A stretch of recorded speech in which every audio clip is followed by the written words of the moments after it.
వల్లభనేని వంశీ మీద నమోదైన SC ST atrocity కేసులో కోర్టు బెయిల్ మంజూరు చేసిన విషయాన్ని మనం చర్చించుకుంటూ ఒక మాట అన్నాం.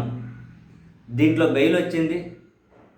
ఇక గన్నవరం టీడీపీ ఆఫీస్ మీద దాడి అనే కేసులో 71వ నిందితుడిగా ఉన్నారు. సో దాంట్లో కూడా ఈరోజు రేపు బెయిల్ రాబోతుంది.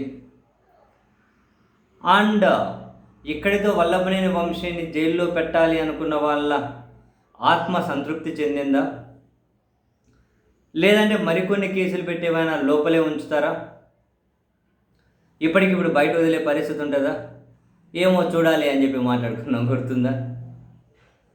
సో అనుకున్నట్లే గన్నవరం టీడీపీ ఆఫీస్ మీద దాడి కేసులో రేపు బెయిల్ మీద తీర్పు రాబోతుంది.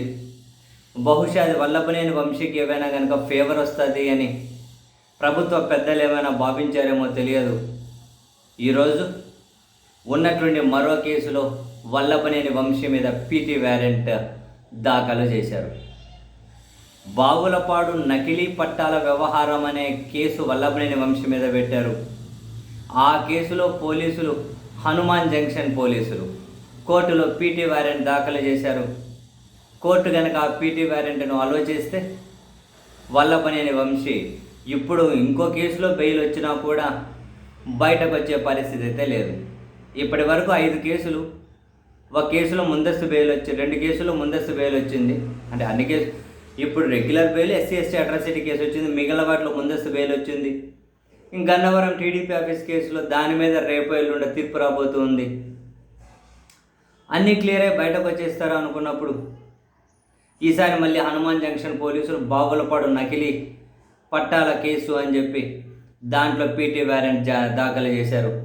దాన్ని కనుక జడ్జి అలో చేస్తే వల్లభనేని వంశీ బెయిల్ వచ్చినా కూడా ఇప్పుడు ఈ కేసులో బయటకు వచ్చే పరిస్థితి అయితే లేదు.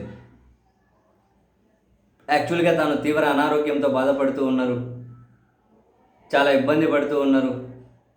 చివరికి ఈరోజు కూడా కోర్టు ఆదేశాల ప్రకారం ఫస్ట్ నుంచి వాళ్ళ భార్య గారు అయితే కామెంట్స్ చేస్తూనే ఉన్నారు. ఆయన ఆరోగ్యం గురించి పోలీసులు పట్టించుకోవడం లేదు, ఇబ్బంది పడుతూ ఉన్నారు, ఆయనకు మంచి వైద్యం అందించాలి అని. చివరికి వంశీ గారు కోర్టు దగ్గర విన్నవించుకున్న తర్వాత ఆయనకు రెగ్యులర్గా ఆయనకు మంచి వైద్యం చేయించండి, రెగ్యులర్గా ఆయన హెల్త్ అప్డేట్స్ మాకు ఇవ్వండి, ఆయన హెల్త్ మీద ఒక మెమో దాఖలు చేయండి అని చెప్పి కూడా కోర్టు చెప్పింది. అందుకని ఈరోజు ఇంకా వల్లభనేని వంశీని ప్రొద్దున తీసుకెళ్లారు విజయవాడ ప్రభుత్వ ఆసుపత్రికి. స్కానింగ్లు, వైద్యం అది ఇది అని చేపిస్తున్నారు. మరి ఏమైనా ఆసుపత్రిలో అడ్మిట్ చేసి వైద్యం చేస్తారో లేకుంటే సాయంత్రం వరకు వైద్యం చేసి మళ్ళీ జైలుకి తరలిస్తారో తెలియదు. సో మరి ఆయన మీద ఉన్న కేసులు బెయిల్లు కన్క్లూడింగ్కి వస్తున్నాయి. అనే క్రమంలో మరో కేసు పీటీ వారెంటు, మరి ఇంకా ఈ కేసులు అదుపులోకి తీసుకుంటే ఒకవేళ ఇంకా తర్వాత మళ్ళీ ఎప్పటికో ఇంకా ఈ కేసులో మళ్ళీ బెయిల్ వచ్చే పరిస్థితి ఉంటే మళ్ళీ ఇంకేం కేసులో కొత్తగా వస్తాయో తెలియదు, మరి చూడాలి.